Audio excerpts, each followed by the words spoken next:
Esta selectividad, junio del 2011, la opción A. El 1. Se quiere situar un satélite en órbita circular a una distancia de 450 kilómetros de la superficie de la Tierra. Calcula la velocidad que debe tener el satélite en esa órbita.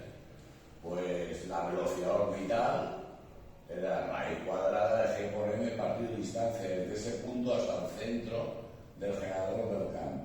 Luego hay que sumarle la altura, pasarlo a metros y os da 7.596. Apartado B. Calcula la velocidad con la que debe lanzarse para que alcance esa órbita con esa velocidad. Por supuesto, un campo conservativo, el punto de lanzamiento, el punto de llegada, y me dicen no que llegue y ya está, sino me dicen que llegue y orbite. Es decir, la energía mecánica aquí tiene que coincidir con la energía mecánica ahí. Y aquí va a haber velocidad, sí. Si hubieran dicho solo que llegue, esto sería 0. Pero que orbite por la velocidad que habéis sacado ahí. Total, que en el punto A la R es el radio de la Tierra. Y en el punto B la R es el radio de la Tierra más H. Sustituís y os da 8.115. El 2. Dice, una partícula realiza un movimiento armónico simple representado en la figura, donde dicen que la elongación está en centímetros, entre -1 y 1, y el tiempo que está en segundos. En la gráfica se observa que el periodo es hasta ahí, o que el periodo es todo esto partido por 2. Esos 2 puntos se leen claramente en la gráfica. Luego el tiempo 2 entre 2 me dice que el periodo es 1. Bien, el periodo va a ser 1 segundo. Me pide que calcule la amplitud, la frecuencia angular y la fase inicial de la ecuación del movimiento. La amplitud claramente es la máxima elongación, es decir, 1 centímetro. El periodo ya hemos sacado que es 1 segundo. Luego la frecuencia angular, 2pi partido periodo, me da 2pi radianes por segundo. La ecuación de la elongación será la amplitud, que podéis ponerla en metros o en centímetros, como queráis, seno de omega t más phi sub 0. De datos, este punto. Este punto es para T0, que vale de ahí. 0,5, un medio, para T0. Eso me sale que la fase inicial puede ser en el primer cuadrante pi sextos, 30 grados, o en el segundo 180 menos 30. O sea, 5 pi sextos radianes. Os recuerdo que esa fase inicial era para velocidades positivas y esta es para velocidades negativas. El objeto se dirige inicialmente hacia la parte positiva. Luego eso tiene una velocidad positiva. Si hubieran pintado así, eso es una velocidad negativa. Entonces la fase inicial hubiese sido esta. Pero no es esa. Es pi sextos. El apartado B. ¿Cuál es la velocidad y la aceleración para t igual a 2? La velocidad era derivar la elongación sin las variables del tiempo. Os recuerdo que derivar lo que acompaña al tiempo es 2pi, por eso pasaría delante. Y sustituir para T2, y como la elongación yo la tenía en centímetros, eso lo contesto en centímetros por segundo. La aceleración, derivar la velocidad y tenéis la expresión para t igual a 2, sustituís y serán centímetros segundo cuadrado. El bloque 3 explica brevemente en qué consiste el fenómeno de difracción de una onda. La difracción era un fenómeno característico de ondas, que es como la capacidad que tiene una onda de bordear obstáculos. ¿Recordáis un poco? Bien.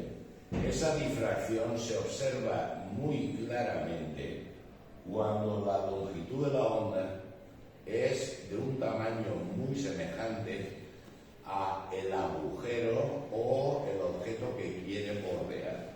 Entonces se presenta muy visible, que hicimos hasta experiencias. En el 4, que podéis hacerlo de 1000 maneras, os lo he hecho de una, podéis ser de Dos cargas puntuales de menos 16 coulombios y 2 coulombios tienen de vectores posición en menos 4i y el i, y ejercen una fuerza total F de menos 2,7 por 10 a la 9i sobre una carga positiva, que no tenían que haberlo dicho, situada al origen de coordenadas. Calcula el valor de esta carga. Bueno, esa carga con ese vector posiciones que está ahí, y esa carga con ese vector posiciones que está ahí. Una de las maneras de calcular la fuerza es calcular previamente el campo. Para calcular el campo, imagino una carga positiva aquí y positivo o negativo se atrae. Ese sería el campo en 0, 0 debido a Q1. Imagino ahí una positiva, positiva con positiva se repele. Ese sería el campo en ese punto debido a Q2. Aquí lo calculo, como sabéis, extremo menos origen, el módulo del vector unitario, sustituido todo con sus signos. Pues hacéis los dos y ya la suma de ambos queda menos 27 por 10 a la 9i. La fuerza sobre una carga es el valor de esa carga con su signo por el campo que han generado las demás ahí. Luego, si yo tengo el campo que han generado las otras en el 0, 0, multiplico por el valor de la carga que hay en el 0, 0 y me da la fuerza a la que estará sometida esa carga. Pues el valor de la fuerza os la dan. Ahí ponéis la carga y el valor del campo que acabamos de calcular, pues ahí, por supuesto, se van las y, se van los menos, despejáis, y ahí me daría la carga con su signo y todo. O sea que han dicho de más en la selectividad. El 5. Una partícula viaja a una velocidad cuyo módulo vale 0,98 veces la velocidad de la luz. ¿Cuál es la relación entre su masa relativista y su masa en reposo?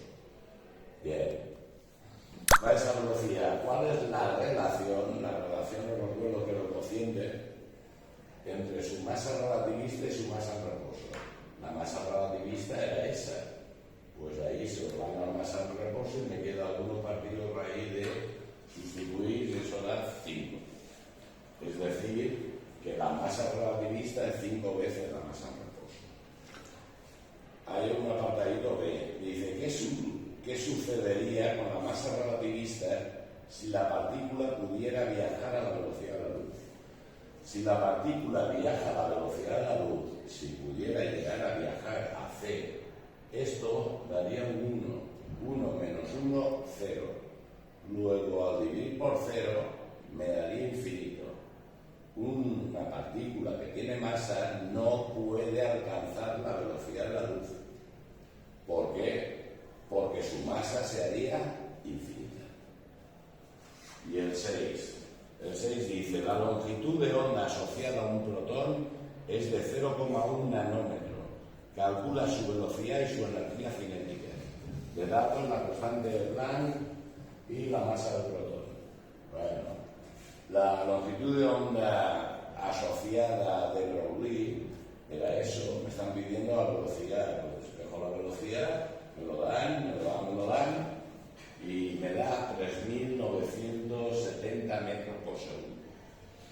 Esto es importante. Si esta velocidad es relativista, hay que usar fórmulas relativistas. Y si no es relativista, pues la mecánica clásica.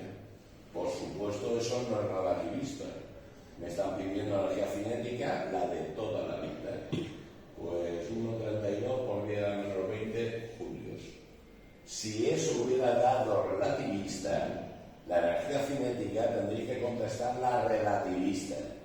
Es decir, m menos m sub 0 todo por c cuadrado. ¿Vale?